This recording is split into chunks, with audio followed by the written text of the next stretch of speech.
प्रखंड विकास पदाधिकारी कटरा को चंदौली स्कूल में बच्चों को आने जाने में कठिनाई का सामना करना पड़ता है। इसको लेकर के ज्ञापन सौंपा गया है, इसको लेकर के कुछ कहेंगे? निश्चित तौर पर उसका टेंडर हो चुका है। टेंडर में रीनारा कंस्ट्रक्शन को काम मिला भी है और वो काम मुझको लगता है कि मात्र दिवाली के बाद वो काम शुरू भी हो जाएगा।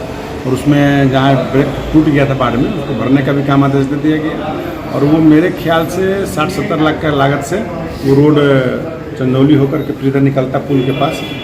पहले हम जो 2010 में विधायक बन थे मैं ही बनाया था, आज फिर वो पुल रोड दोबारा बनने जा रहा है। 20 साल खड़ा है कि 20 साल होने के बाद भी 20 साल नहीं 15 साल के अंदर दोबारा बनने जा रहा है। कह रहे हैं कि दबे कुचलों की आवाज़ है लालू यादव, शोषित वंचितों की आवाज़ है, तो उन्हें भारत रत्न देना चाहिए। भारत रत्न देना चाहिए, इसकी मांग पोस्टर लगातार से लेकर मुजफ्फरपुर तक वायरल है। निश्चित तौर पे किसी का मांग करना, किसी का अधिकार मांगना उनके कार्यकर्ताओं का उनका अधिकार है, लेकिन भारत रत्न रेवड़ी की तरह गैर कानूनी लोगों को नहीं दिया जाता। उसके एक दायरे होते हैं, नियम होते हैं। उस नियम और दायरे के तहत आएंगे तो लालू यादव जी को जरूर भारत रत्न मिलेगा, अगर उस योग्य छवि बनाए होंगे।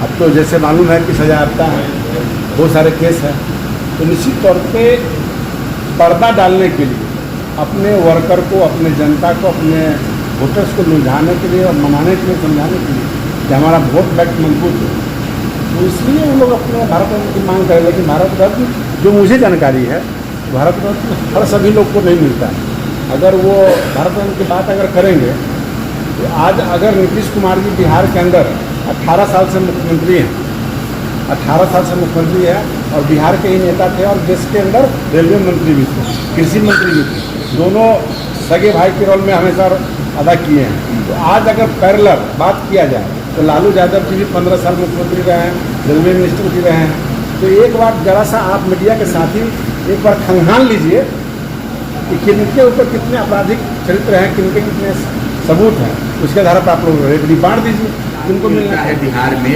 सरकार दारू बेचती है, पोस्टर वो भी। मैं आपको स्पष्ट कर देना चाहता हूँ, अपराध हो रहे हैं, दारू बिक रहे हैं, आपका कहना है, तो ये भी तो बताइए कि पहले अगर कोई अपराधी अपराध करता था या कोई गलत कारोबार होता था या गलत कोई काम होता था, इंक्वायरी होता था, तो कुछ होता ही नहीं था। लेकिन आज अपराधी अपराध करते हैं तो पकड़े जाते हैं। दारू अगर कहीं बिक रहा है तो उस पर कार्रवाई होती है। तो अगर ये सारी चीज़ सिस्टम अपने आप सही हो जाएगा तो न कोर्ट की आवश्यकता, न थाने की आवश्यकता, न पुलिस की आवश्यकता है। ये मानव का नेचर है। हम आज बोल रहे हैं, हमसे भी कल गलती हो सकता है, हम भी अपराध के दायरे में आएंगे, पर कानून शिकंजा कसाएगा। तो निश्चित तौर पर इस सरकार के अंदर कम से कम जो गड़बड़ियाँ कर रहे हैं लोग, वैसे लोगों पर कार्रवाई भी हो रही है, जेल भी जा रही है। तो क्या लग रहा है आपको, विधानसभा में कटाक्ष किया जा रहा है, टारगेट किया जा रहा है शराब मामले को लेकर और इन सारी चीज़ों? दरअसल में राजनीति का स्तर गिरा है, विरोधी के पास कोई अहम मुद्दा नहीं है, कोई विकास के मुद्दे पर बात नहीं करते हैं, सिर्फ अपने पॉलिटिकल बात और कुछ व्यक्ति विशेष की बात करते हैं। जैसे स्पष्ट अभी तेजस्वी यादव जी ने कहा था कि मुस्लिम समाज को अगर कोई आंख दिखाएगा तो मैं ईंट से ईंट बजा दूंगा। मैं कहना चाहता हूं, आपने कहा कि गरीबों की आवाज़ बन के आए थे, आज कहाँ आप गरीब की आवाज़ बनते हैं?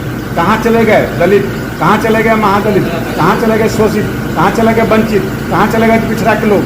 आप सिर्फ एक वर्ग की राजनीति करना चाहते हैं, तुष्टिकरण की राजनीति करना चाहते हैं। तो मैं आपको बताता हूँ कि आपको चिंता करने की जरूरत नहीं है। इस देश के अंदर 140 करोड़ के अंदर हर वर्ग के लोग आते हैं, हर मजहब के लोग आते हैं, जिनकी चिंता कर रहे हैं। आप सिर्फ मुस्लिम समाज की बात करते हैं कि कोई अगर सौहार्द को बिगाड़ेगा तो मैं ईंटा सीटा बजा दूंगा। मैं कहना चाहता हूँ तेजस्वी यादव जी, आप सिर्फ एक मुस्लिम समाज की बात करते हैं। मुस्लिम के अलावा आपकी नज़र में कोई जाति नहीं है, कोई आपका वोटर ही नहीं है।